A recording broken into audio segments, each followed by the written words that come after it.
Welcome to the channel. If this is your first time here, you're in the right place.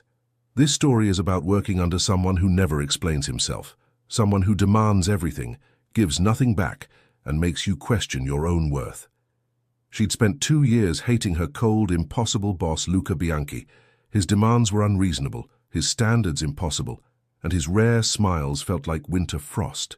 So when their flight to Chicago gets cancelled, and they're forced to share the last available hotel room, Lane Foster is ready for the worst night of her professional career. What she isn't ready for is discovering that his coldness was never about dislike. It was about control. Subscribe to see what happens when the ice finally breaks. The announcement echoed through O'Hare International Airport with devastating finality. All remaining flights to Denver have been cancelled due to severe weather conditions. Passengers are advised to seek alternate accommodations. Lane Foster stared at the departure board in disbelief, her laptop bag slipping from her shoulder.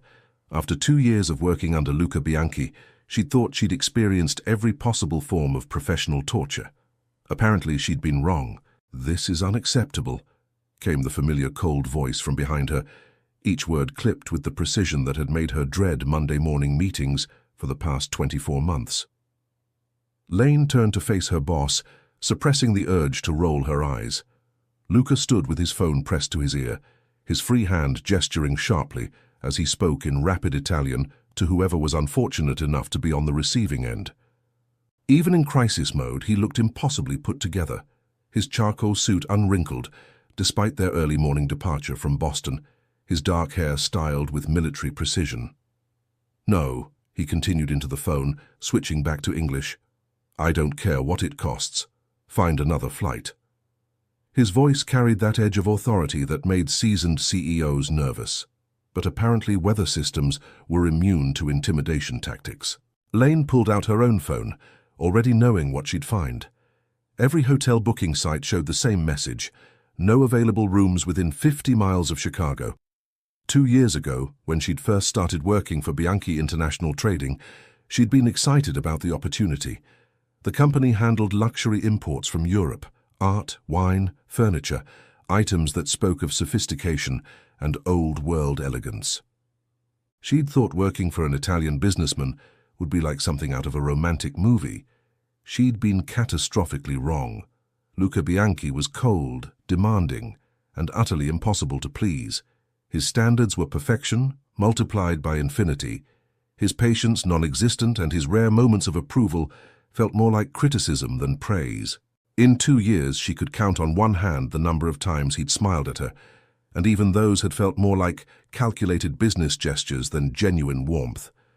"The hotels are completely booked," she said when he ended his call, not bothering to hide her frustration. "There's a medical conference in town, plus the weather has everyone stranded. I've checked everything within an hour's drive." Luca's dark eyes fixed on her with that familiar intensity that always made her feel like he was cataloguing her failures in real time. "Keep looking." "I have been looking. There's nothing." Lane's voice rose slightly, exhaustion and 2 years of accumulated resentment bleeding through her professional composure. "Maybe if you'd listened when I suggested we fly out yesterday, instead of insisting we stay for that unnecessary client dinner." "Careful, Miss Foster." His voice dropped to that dangerously quiet register she'd learned to recognize as a warning. "I don't recall asking for your opinion on my scheduling decisions." The familiar heat of anger rose in her chest. This was exactly why she hated working for him. Nothing was ever his fault, no decision could be questioned, and somehow every problem became her responsibility to solve. "I found something," she said, holding up her phone. "The Fairmont has 1 room left. It's a suite, but it's available." "Book it." Lane hesitated. There's an issue." "Which is?" "It's the only room they have left. 1 suite. For both of us." The silence that followed was deafening. Luca's expression didn't change, but something shifted in the atmosphere between them, a tension she couldn't quite identify. "I see," he said finally. "I can keep looking.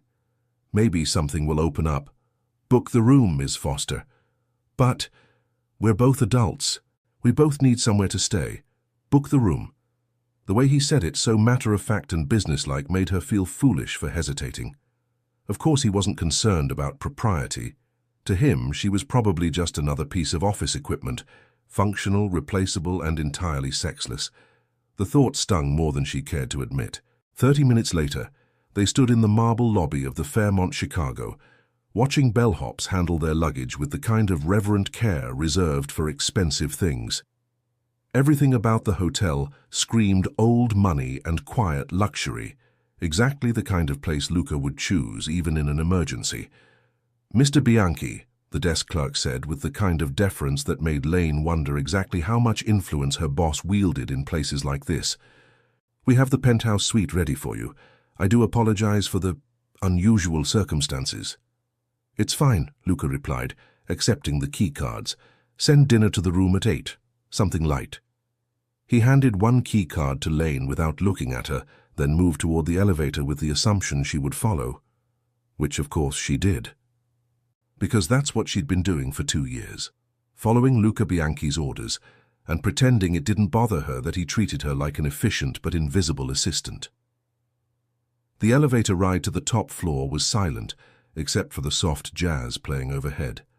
Lane stood as far from Luca as the space would allow, acutely aware of his presence in a way that irritated her. Even when he annoyed her, which was constantly, she couldn't deny that he was devastatingly attractive.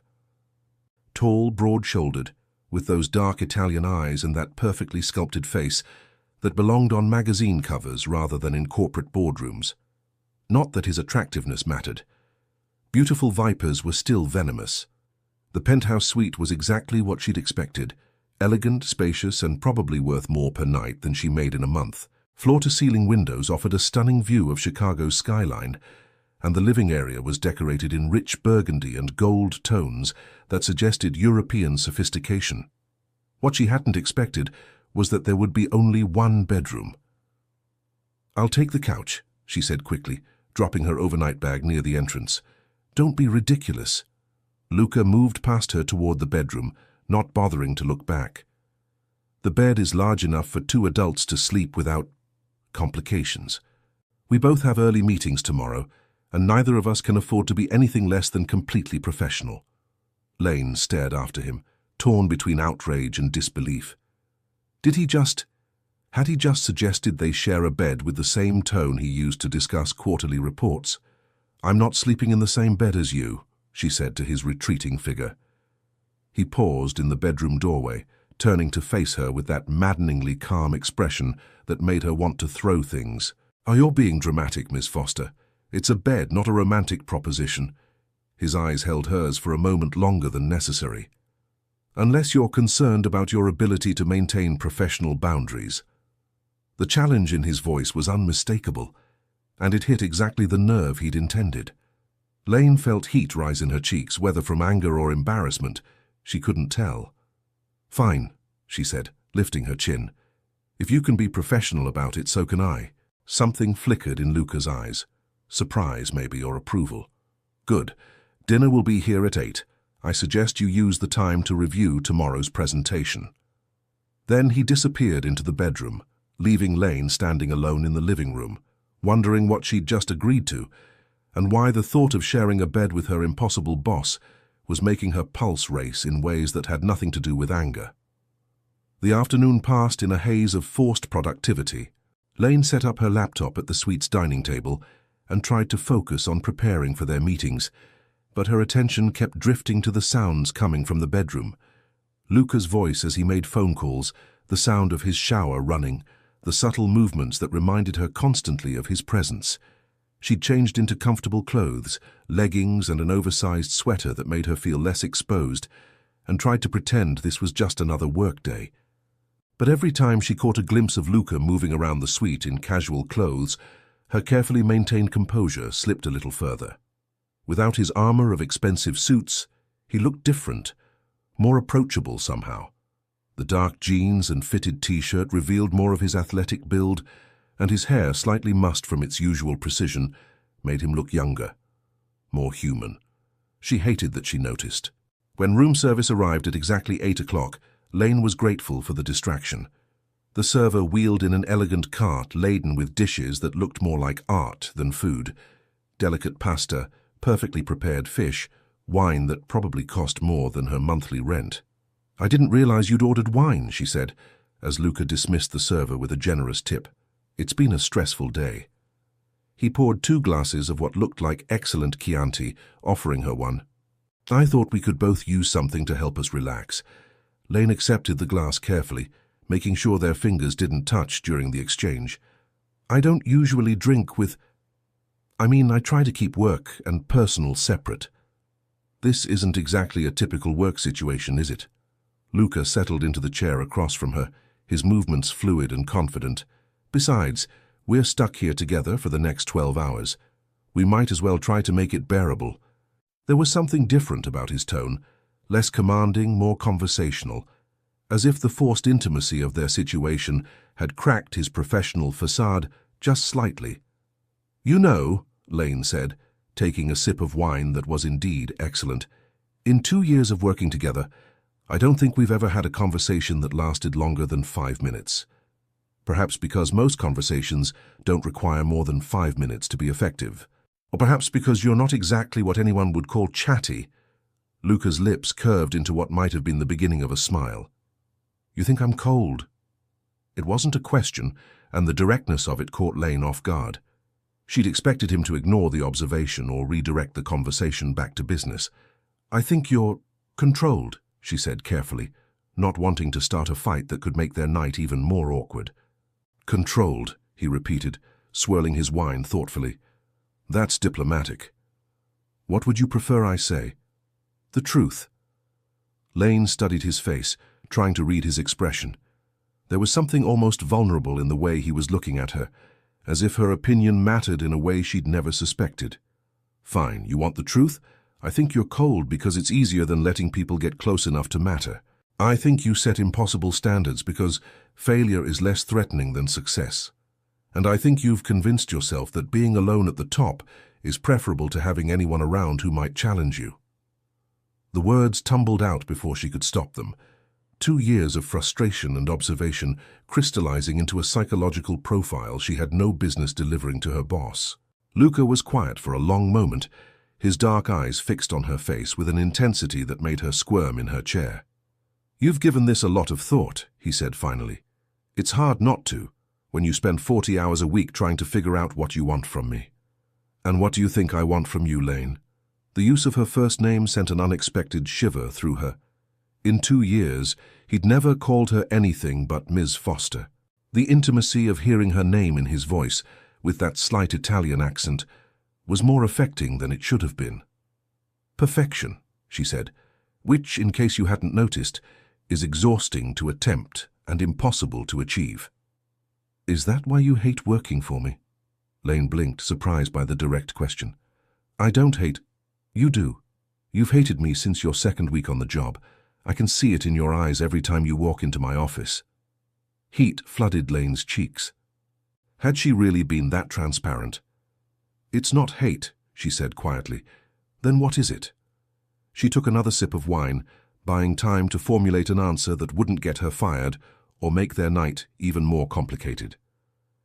"Frustration," she said finally. "You're brilliant at what you do and you run the company better than anyone else could. But you make it impossible to work with you because you never explain what you want, you never acknowledge when someone does well, and you act like caring about your employees' feelings is a sign of weakness." Luca leaned back in his chair, his expression unreadable. "You think I don't care about my employees' feelings? I think you don't care about anyone's feelings, including your own." The silence that followed was loaded with tension. Lane wondered if she'd gone too far. "You're wrong about one thing," Luca said eventually, his voice lower than before. "What's that?" "I do care about feelings, specifically yours." Lane's breath caught. "What?" "I care more than I should, which is exactly the problem." Lane stared at him, her mind reeling. This conversation had veered into territory she'd never imagined. "I don't understand," she managed. "Don't you?" Luca stood up, moving to the window. Against Chicago's skyline, he looked untouchable. You're intelligent, Lane. I'm sure you can figure it out. But Lane's mind had gone completely blank. The implications of what he seemed to be suggesting were too enormous to process, too dangerous to consider. Luca. It's late, he said, cutting her off without turning around. We should both get some sleep. Tomorrow will be challenging enough without adding exhaustion to our list of complications. The dismissal was clear, but it felt different than his usual professional curtness. This felt like retreat, as if he'd revealed more than he'd intended and was now trying to rebuild his defenses. Lane gathered the courage to stand up, her legs feeling strangely unsteady. The bedroom is large enough for both of us to sleep comfortably. We're both adults, Lane. We can handle one night. But as she moved toward the bedroom, Lane wondered if handling one night was going to be as simple as either of them pretended. The king-size bed dominated the elegantly appointed room, its presence suddenly seeming much more significant than it had during their earlier argument. Luca had already claimed the left side, his travel bag placed precisely on the chair nearby, his phone charging on the nightstand. Lane took the right side by default, trying not to think about how domestic the arrangement felt. She changed into pajamas in the bathroom, conservative cotton pants and a matching top that covered everything important, and brushed her teeth with mechanical precision, using the routine to calm her racing thoughts. When she emerged, Luca was already in bed, reading something on his tablet. He wore a simple black t-shirt that hugged his chest in ways that made her grateful for the dim lighting. He glanced up when she approached the bed, his expression carefully neutral. "The Wi-Fi password is on the desk if you need it," he said, as if they were discussing business logistics rather than preparing to sleep in the same bed. "Thank you." Lane slipped under the covers on her side, maintaining as much distance as possible on the enormous mattress. For several minutes they lay in silence, both pretending to read on their respective devices. But Lane found herself acutely aware of every sound, every movement from the other side of the bed. The soft rustle of sheets when Luca shifted position, the quiet sound of his breathing, the warmth radiating from his body despite the careful space between them. "Lane?" His voice was soft in the darkness. "Yes?" "Tomorrow, when we're back to being boss and employee, we don't have to pretend tonight didn't happen, but we also don't have to let it change anything professionally, if that's what you prefer." Lane turned to face him, though she could barely make out his profile in the dim light. "Is that what you prefer?" "What I prefer," Luca said quietly, "is not always what's best for business or for you." The admission hung in the air between them, loaded with possibilities that neither of them seemed ready to explore. "Good night, Luca," Lane whispered. "Buonanotte, cara mia." The Italian endearment sent warmth spreading through her chest, and as Lane closed her eyes, she realized that everything she thought she knew about her cold, impossible boss was about to change. Lane woke up warm, unusually luxuriously warm, and she'd migrated across the enormous bed sometime during the night. She was now pressed against Luca's side, her head on his shoulder, one arm draped across his chest. The realization settled slowly, not panic, not regret, but the uncomfortable certainty that something had shifted long before she'd woken up. "I was wondering when you'd wake up," Luca's voice rumbled through his chest. Lane's entire body went rigid. "You're awake. I've been awake for 20 minutes. And you didn't... why didn't you move?" "You looked comfortable."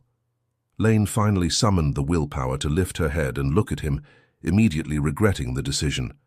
This close, his dark eyes were impossibly intense, and there was something in his expression she'd never seen before, something that looked almost tender. "I'm sorry," she said quickly, starting to pull away. "I don't usually. I must have moved in my sleep." Luca's arm tightened around her, preventing her escape. "Don't." "Don't what?" "Don't apologize. Don't run away. Don't pretend this is something shameful." Lane's heart was racing so fast, she was certain he could feel it against his chest. "Luca, I work for you. We can't..."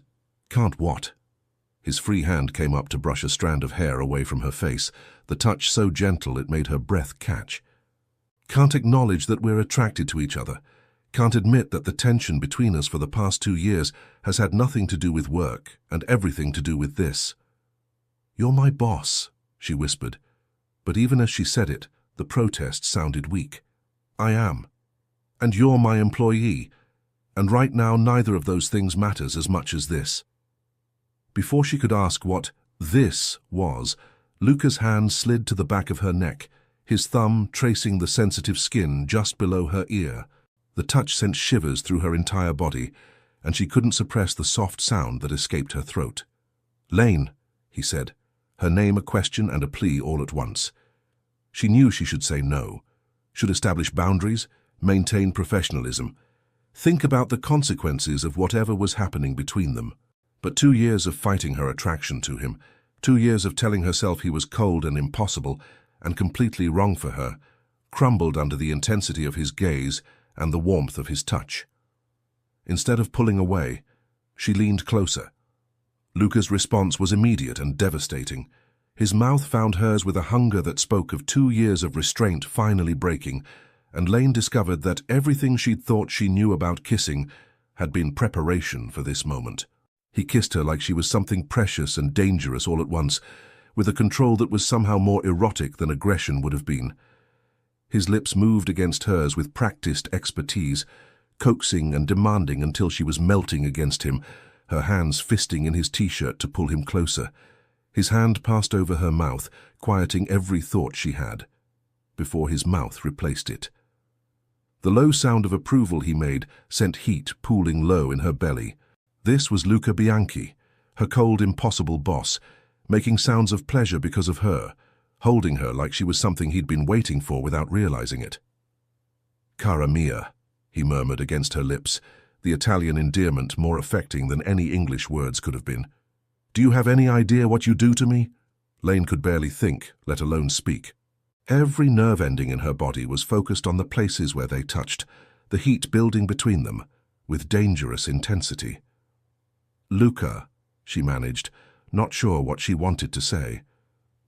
"Tell me to stop," he said, his lips moving to her jaw, pressing kisses along the line of her throat that made her arch against him.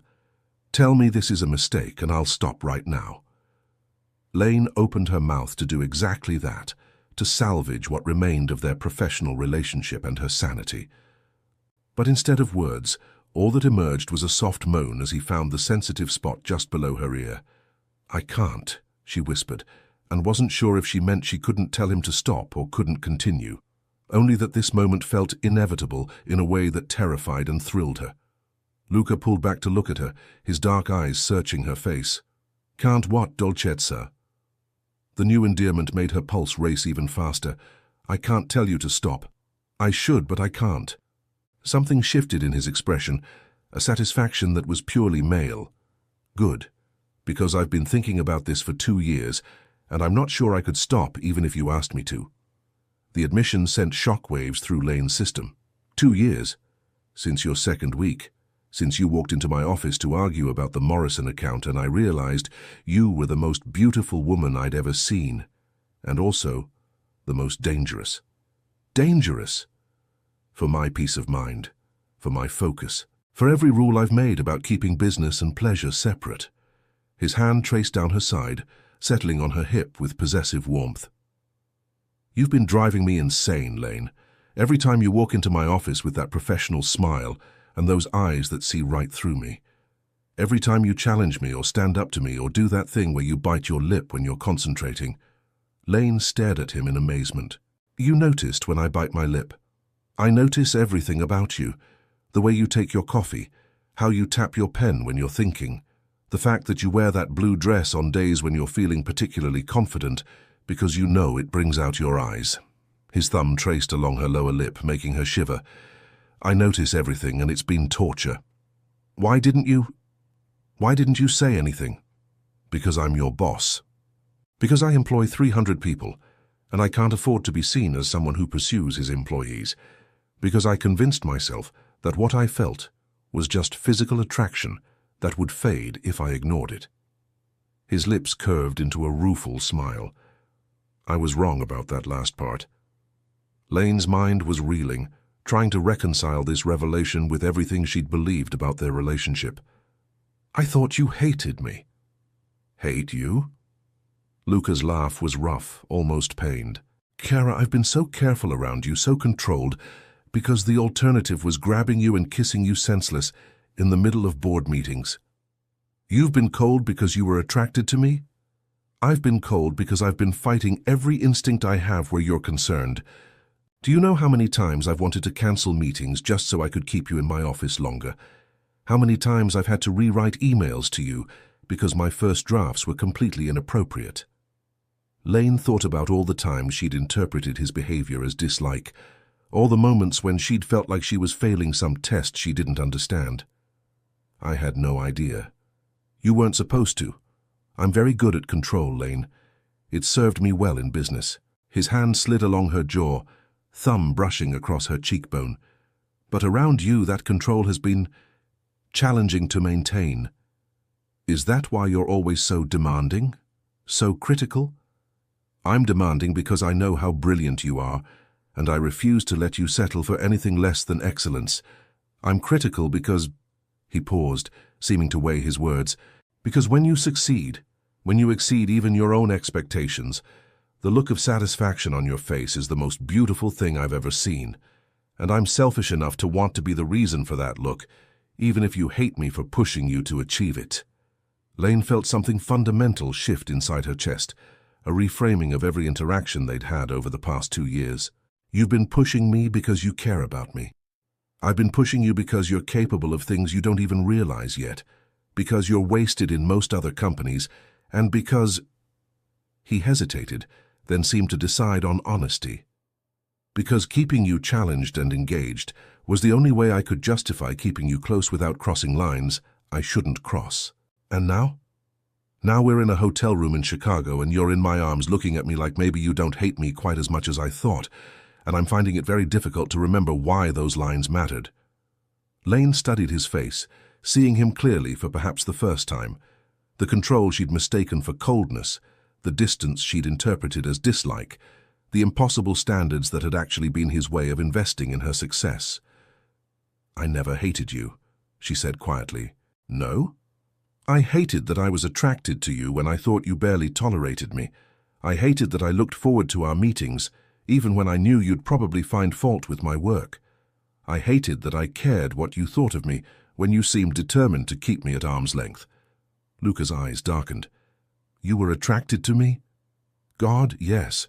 Do you know how frustrating it is to be attracted to someone who acts like you're invisible? Someone who's brilliant and gorgeous and completely untouchable? I'm touching you now, he pointed out, his hand sliding down to her waist. Yes, you are, Lane agreed, suddenly breathless again, and you're not running away. No, I'm not. Good. Luca's smile was slow and predatory. Because I have 2 years of restraint to make up for, and I intend to take my time. Before Lane could ask what he meant, his mouth was on hers again, and this time there was nothing tentative about the kiss. This was claiming, possessive, a declaration of intent that left no room for misunderstanding. Lane responded with equal hunger, her hand sliding beneath his t-shirt to explore the solid warmth of his chest. He was all lean muscle and smooth skin, exactly as perfect as she'd imagined during those traitorous moments when her mind had wandered during board meetings. Lane, he groaned against her mouth when her nails scraped lightly across his skin. The sound of his voice, rough with want, sent liquid fire through her veins. Yes, she whispered, though he hadn't asked a question. Yes, what? Yes to whatever you're thinking. Yes to whatever you want to do. Just yes. Luca pulled back to look at her, his breathing uneven. Do you know what you're saying? I'm saying that I've spent 2 years wondering what it would be like to be with you, and I'm tired of wondering. This changes everything. I know. There's no going back to the way things were. I don't want to go back. Luca's control finally snapped completely.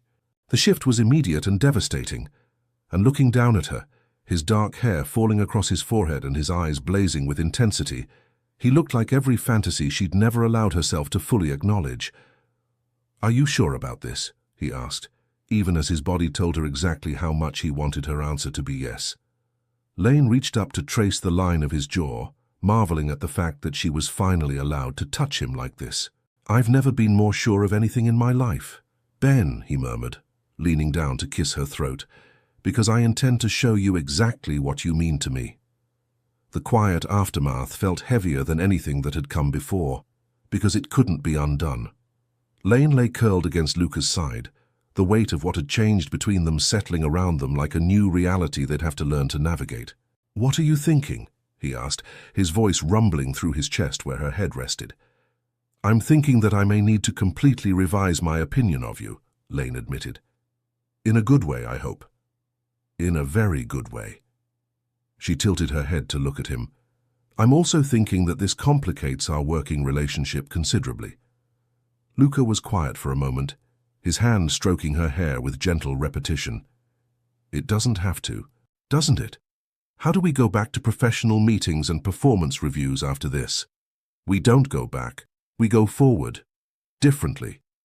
Lane frowned. "What does that mean?" "It means," Luca said, shifting so he could look at her directly, "that I'm tired of pretending I don't care about you beyond your quarterly reports. It means I'd like to explore what this could be, if you're willing." "You want to date me? Your employee?" "I want to date you, Lane Foster, brilliant strategist, beautiful woman, and the person who's been driving me to distraction for 2 years. The fact that you happen to work for my company is a complication we'll have to navigate, not an insurmountable obstacle."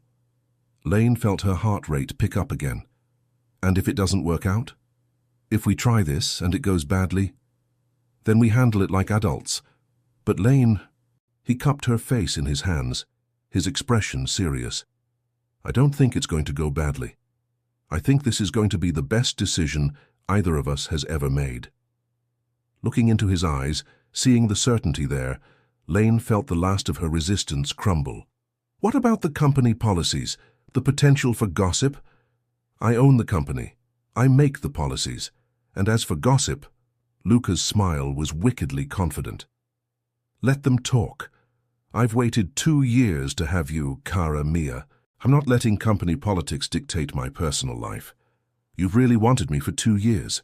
Every day, every meeting, every time you walked past my office or challenged one of my decisions or did that thing where you get that little line between your eyebrows when you're concentrating." He traced the spot he mentioned with his thumb. "I've wanted you so badly, I've had to restructure my entire approach to working with you just to maintain some semblance of professionalism." Lane thought about all their interactions through this new lens, and pieces began falling into place. "Is that why you never eat lunch in the office when I'm there? Because watching you eat is distracting in ways that aren't appropriate for a workplace. And why you always sit across the conference table from me instead of next to me? Because if I sit next to you, I spend the entire meeting wanting to touch you instead of listening to quarterly projections." Lane laughed, a sound of pure delight. "I thought you were trying to keep distance because you found me annoying. I was trying to keep distance because I found you irresistible, which is far more dangerous. And now?" Luca's answer was to kiss her again, slow and deep and full of promise. When they broke apart, both were breathing hard. "Now," he said, "I don't want any distance at all." Their morning was interrupted by the harsh buzz of Luca's phone. He groaned, reaching for it reluctantly. "Bianchi," he answered, his voice crisp and professional despite the intimate circumstances. Lane watched the transformation with fascination. Even naked and relaxed, he could switch into CEO mode instantly. But now, instead of finding his control intimidating, she found it incredibly attractive. This was her man, brilliant, powerful, and completely focused when the situation demanded it. Her man. The thought should have terrified her, but instead it felt right in a way that surprised her. "No, the meeting is still happening," Luca was saying into the phone. "The weather delayed us, but we'll be there by 2 o'clock. Make sure the Peterson materials are ready." He ended the call and turned back to Lane, his expression softening immediately. "Work calls," he explained unnecessarily. "I figured. We should probably get ready to go." "Probably." But instead of moving, he pulled her closer. "Lane?" "Yes?" "When we get back to Boston, things are going to be different. Are you ready for that?" Lane considered the question seriously. Different how? Different because everyone would know they were together? Different because the dynamic between them had fundamentally shifted? Different because she'd finally seen past his carefully constructed walls. "I'm ready," she said, and meant it. "Good." Because I intend to court you properly, cara mia. Dinners, flowers, weekend trips to places where we can be completely honest about what we mean to each other. Court me? Lane smiled at the old-fashioned terminology. I'm Italian. We believe in doing things with style. And what about work? Work will be work. Professional, appropriate, focused on business. Luca's smile was wicked. But after work, we don't pretend anymore. The possessiveness in his voice sent shivers through her body. Don't pretend. If you'll have me, if you're willing to take a chance on your impossible, demanding boss who's been hiding how much he cares about you for 2 years. Lane pretended to consider this. He is pretty impossible, and definitely demanding. But he's also brilliant and protective and apparently very good with his hands. Luca laughed, the sound rich and genuinely happy. Is that a yes? That's a yes to courting. That's a yes to seeing where this goes. That's a yes to... She gestured between them. Whatever this is. What this is, Luca said, moving closer until she had to tilt her head back to meet his eyes, is the beginning of something extraordinary. As he proceeded to show her once again exactly how extraordinary he intended their relationship to be, Lane realized that she'd never been happier to be wrong about someone in her entire life. Her cold, impossible boss wasn't cold at all. He was fire, intensity, and passionate focus directed entirely at her. And she intended to enjoy every moment of it. The flight back to Boston was surreal in ways Lane hadn't anticipated. Sitting in first class next to Luca, something that would have felt awkward and hierarchical just 48 hours ago, now felt natural. He worked on his laptop with his usual focused intensity, but his free hand rested on her thigh, thumb tracing absent patterns that made concentration on her own work nearly impossible. To anyone watching, they looked like business colleagues traveling together. But underneath the professional facade, every glance, every casual touch, every whispered comment was charged with the memory of the night they'd shared and the promise of what was to come. The Peterson deal went well, Lane said as their plane began its descent into Logan Airport. Better than expected. Your analysis of their expansion timeline was exactly what they needed to hear. Lane felt a flush of pride at his approval. It helped that you let me take the lead on the presentation. Luca looked at her, something unreadable in his expression. It helped that you were brilliant, as you always are. There it was again, that shift in perspective. What she'd once interpreted as grudging acknowledgement was actually genuine admiration, carefully controlled because of the impossible situation they'd been navigating. Luca, she began, then stopped. What she wanted to ask was too complex for the public space of an airplane. What is it, Cara? The endearment spoken so naturally made her heart skip. When we get back, how do we do this? We take it one day at a time. We're honest with each other about what we want and what we're comfortable with, and we don't let other people's opinions dictate our choices. It sounded simple when he said it like that. But Lane knew that the reality of dating her boss, of being seen as the employee who'd slept her way into the CEO's bed, would be more complicated than either of them was acknowledging. What about the others at work? Sarah's been there for 5 years, and Marcus has been hoping for the promotion I just got. What do they think when they see us together? Luca's hand tightened on her thigh. They think that their CEO is dating a brilliant woman who earned her position through talent and hard work. Anyone who suggests otherwise can update their resume. The fierce protectiveness in his voice was both thrilling and concerning. You can't fire people for having opinions. I can't, but I can make it very clear that speculation about my personal life is unprofessional and unwelcome. Lane studied his profile, noting the tension in his jaw. This is going to be difficult, isn't it? Anything worth having is difficult. Luca turned to meet her gaze. But Lane, if you're having second thoughts, I'm not. The words came out more quickly than she'd intended, revealing more than she'd meant to. I'm not having second thoughts, I want to be realistic about what we're facing.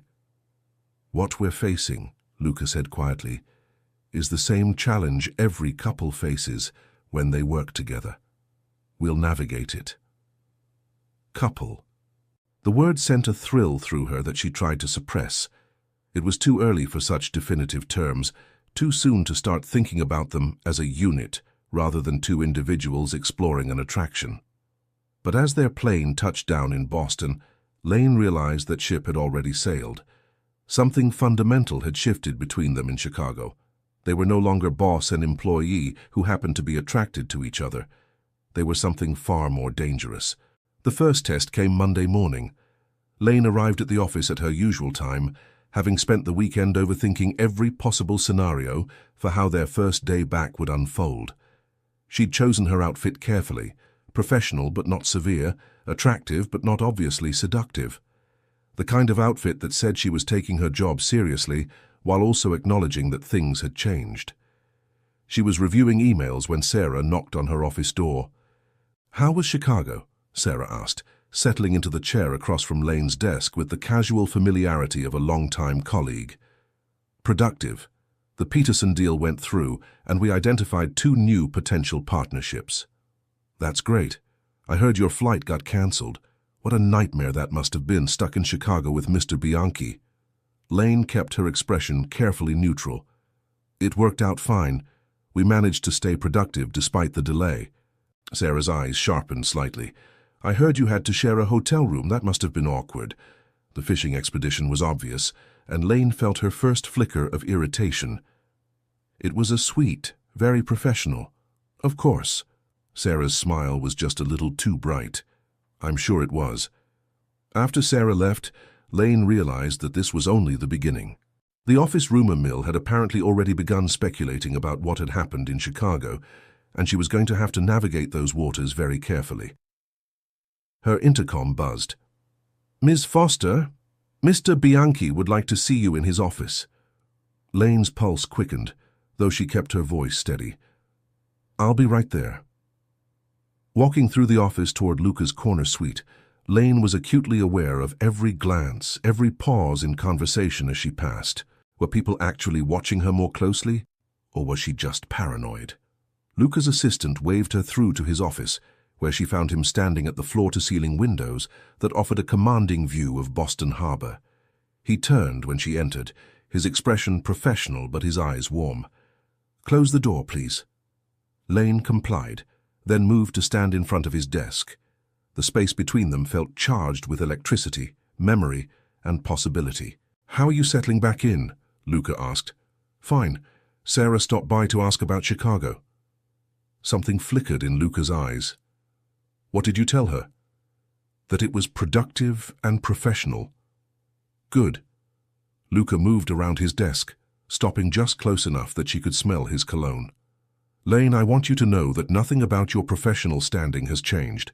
You earned your position through merit, and you'll continue to succeed based on your performance. I know that." "Do you?" "Because I suspect the next few weeks are going to test that belief." Lane frowned. "What do you mean?" "I mean that people are going to talk. They're going to speculate about Chicago, about us, about whether your recent success is related to your relationship with me, and some of them are going to be more direct about it than Sarah was. Are you trying to scare me away?" Luca's smile was sharp.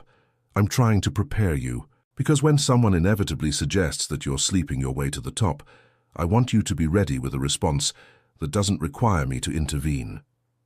The bluntness of it was jarring, but Lane appreciated his honesty. "And what response would you suggest?" "That your performance speaks for itself, that your ideas drive revenue, that anyone who wants to challenge your qualifications is welcome to compare their results to yours." Lane felt a surge of confidence at his words. He was right. Her work was excellent, her results undeniable. Let them speculate about her personal life. Her professional accomplishments would speak louder than any gossip. "Understood." "There's something else." Luca's voice dropped lower, more intimate. "I don't want you to feel like you can't come to my office or that we need to pretend we barely know each other. We're adults, Lane. We can maintain professional boundaries while also acknowledging that we care about each other. What does that look like, practically speaking?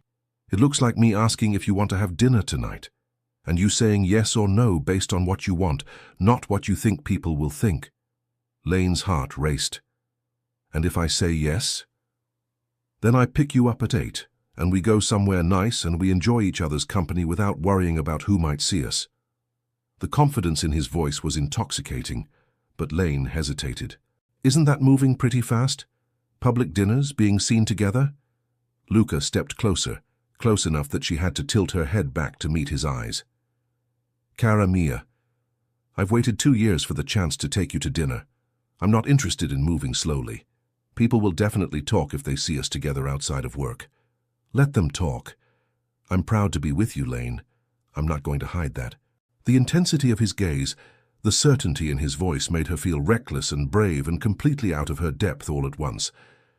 8 o'clock, she said. Luca's smile was devastating. 8 o'clock. That afternoon, Lane was deep in spreadsheets when her phone buzzed with a text from an unknown number. "Saw you coming out of the boss's office looking cozy. Interesting development. Hope you know what you're doing." Lane stared at the message, her blood running cold. Who would send something like this? And more importantly, what did they want? Before she could decide how to respond, another message appeared. "Check your email." With growing dread, Lane opened her email to find a message from the same unknown address. The subject line read, "Interesting photos from Chicago." The email contained 3 photos that made her stomach drop. The first showed her and Luca entering the Fairmont together, close enough that they could easily be interpreted as more than colleagues. The second captured them at dinner in the hotel restaurant, Luca leaning across the table toward her with obvious intimacy. The third was the most damaging. Taken through the suite's window, it showed them embracing on the balcony. The message below the photos was brief. "These would be very interesting to certain people. We should talk. Alone. Coffee shop on Newbury Street, 5 p.m. today." Lane's hands were shaking as she closed the email. Someone had been watching them in Chicago. Someone had followed them, photographed them, and was now attempting to... what? Blackmail her. Her intercom buzzed. "Ms. Foster, you have a call on line 2. Lane ignored it, her mind racing. She needed to tell Luca, but she also needed to understand what they were dealing with.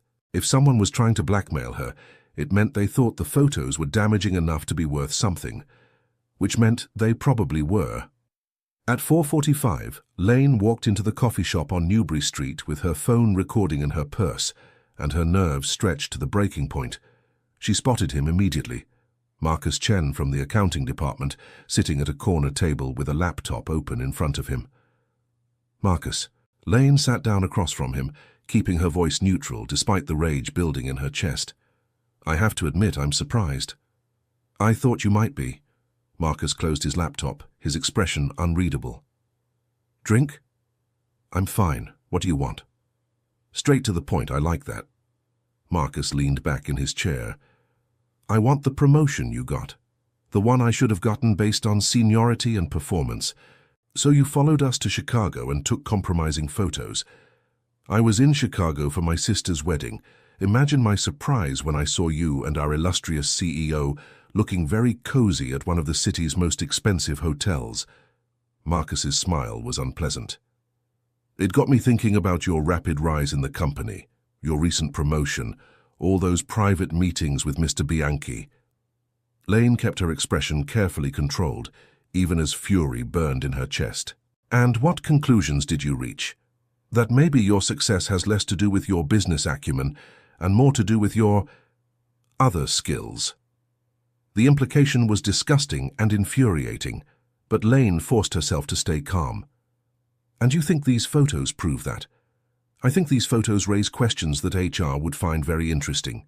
Questions about favoritism, about workplace harassment, about whether certain promotions were earned through merit or through other means." "You're talking about blackmail, Marcus." "I'm talking about fairness, about making sure credit goes where credit is due." Marcus leaned forward. "I want your promotion, Lane. I want your office, your title, and your responsibilities. In exchange, these photos disappear and I forget what I saw in Chicago." Lane studied his face, seeing nothing but entitlement and greed. "And if I refuse?" "Then copies of these photos find their way to HR, to the board of directors, and to certain industry publications that would love to run a story about power dynamics and workplace harassment at one of Boston's most prestigious companies. The threat was clear and devastating. Even if an investigation cleared her of wrongdoing, the damage to both her reputation and Luca's would be enormous. "I need time to think," Lane said. "You have until Friday. 5 days to make your decision." Lane stood up, her legs unsteady but her voice clear. "Marcus, you should know that blackmail is a felony. Recording this conversation was probably a good idea." Marcus's confident expression faltered slightly, but he recovered quickly. "Good luck proving that's what this was. From where I'm sitting, we just had a conversation between colleagues." Lane walked out of the coffee shop feeling sick and furious and completely trapped. She had 5 days to decide between her career and protecting the man she was falling for. It wasn't really a choice at all. That evening, Lane sat in her apartment staring at her phone, trying to work up the courage to cancel her dinner with Luca. How could she go out with him, pretend everything was normal when she was being blackmailed over their relationship? Her doorbell rang at exactly 8 o'clock. Lane opened the door to find Luca standing in the hallway, devastatingly handsome in a dark suit, holding a bouquet of white roses. The sight of him, confident, elegant, completely unaware of the storm gathering around them, made her heart ache. "Ciao, Bella," he said, his smile warm and intimate. "You look beautiful." Lane glanced down at her dress. A simple black sheath that she'd chosen before the afternoon's revelations changed everything.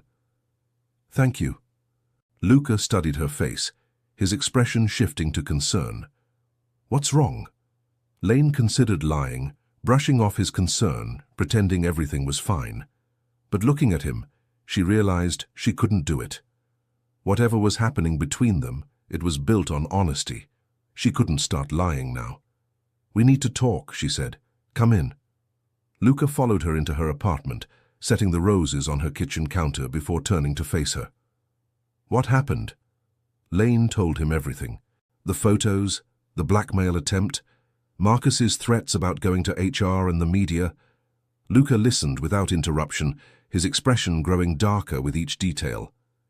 "Show me the photos," he said when she finished. Lane handed him her phone, watching his face as he scrolled through the images. His jaw tightened, but his voice remained controlled. "These aren't particularly compromising, aren't they? They clearly show us together in ways that suggest we're more than colleagues. They show two adults having dinner and embracing on a balcony. Nothing inappropriate, nothing that violates company policy." Lane stared at him. "You're not concerned about this?" Luca set down her phone and moved closer, his hands coming to rest on her shoulders. "I'm concerned that someone is attempting to blackmail you. I'm furious that a member of my staff thinks he can manipulate and threaten you, but I'm not concerned about these photos because we have nothing to be ashamed of. Luca, if this goes public, we deal with it together." His hands tightened on her shoulders. "Lane, I meant what I said about not hiding our relationship. I'm not going to let some petty, entitled bastard dictate how we live our lives. What if it ruins your business?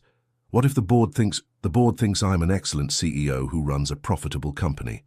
My personal life is none of their concern as long as it doesn't affect my performance." Luca cupped her face in his hands.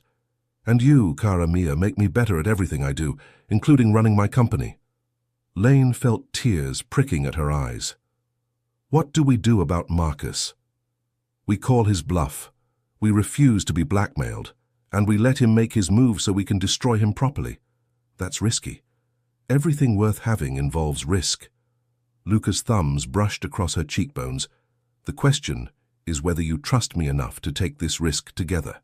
Lane looked into his dark eyes, seeing certainty and strength and something that looked like love. The words scared her, but not as much as the thought of losing him scared her. "I trust you," she said. "Then we fight. Together." Luca's plan was elegant in its simplicity.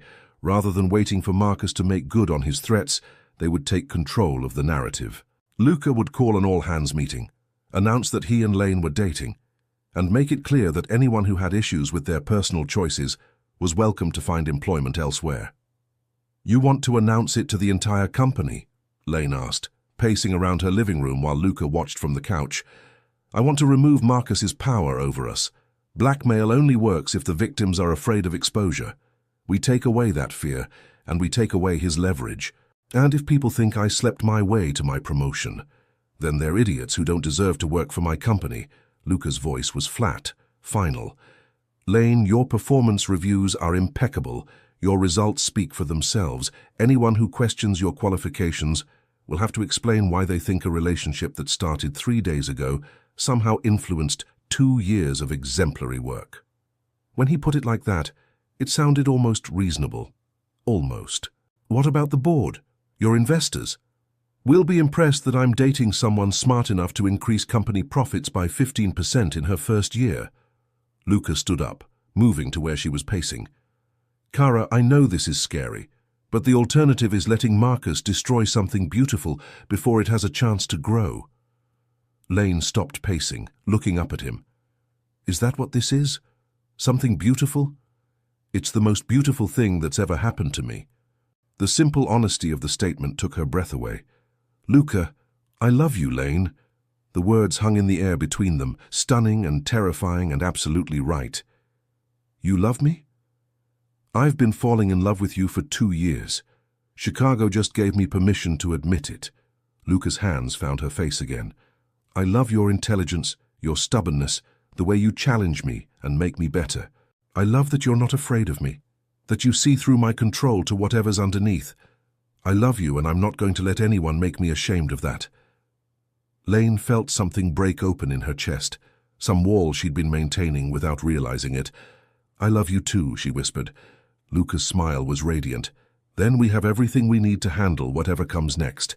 The all-hands meeting was scheduled for Friday morning, the same day Marcus had given her to make her decision. Lane spent the intervening days in a state of controlled panic, jumping every time her phone buzzed, expecting either blackmail demands or leaked photos to surface at any moment.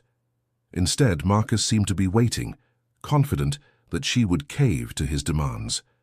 He was about to be very disappointed. Friday morning, Lane walked into the company's main conference room with her head high and her shoulders back.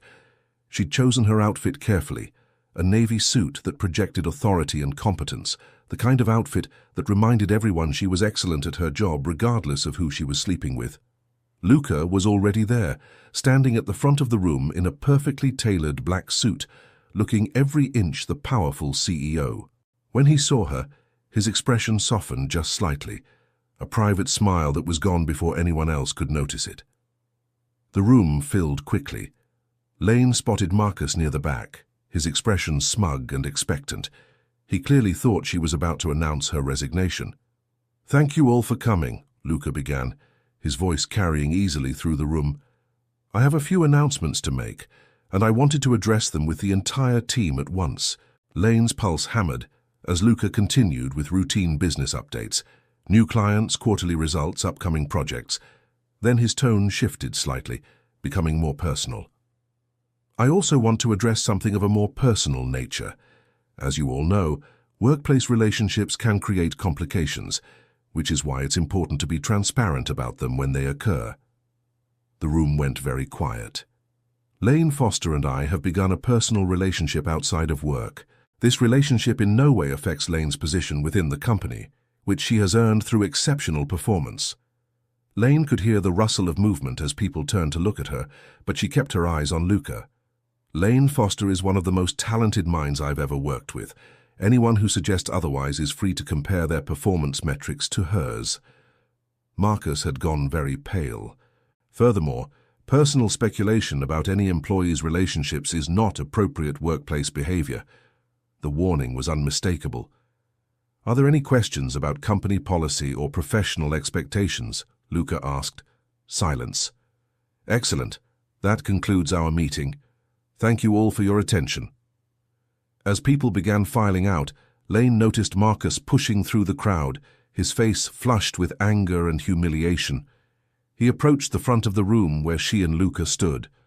"This is unbelievable," he said, his voice shaking with rage. "You think you can just announce your affair and make it acceptable? You think this doesn't change anything about how she got her position?" "I think," Luca said, his voice deadly quiet, That you should be very careful about your next words, Mr. Chen. Or what, you'll fire me for telling the truth? Everyone knows she slept her way to the top. Everyone knows that Lane Foster increased our client retention rate by 20% and identified 3 major new revenue streams in her first 18 months with the company, Luca replied.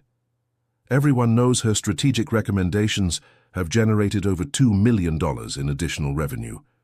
What exactly have your contributions been, Marcus? Marcus's mouth opened and closed, but no words came out. That's what I thought. Luca stepped closer, and despite being only slightly taller than Marcus, he seemed to tower over him. Now I believe you have some photos you'd like to share with HR, some concerns about workplace harassment you'd like to file. Marcus went white. How did you... I know everything that happens in my company, Mr. Chen, including attempts to blackmail my employees. Luca's smile was sharp as a blade. Security will be by to collect your things.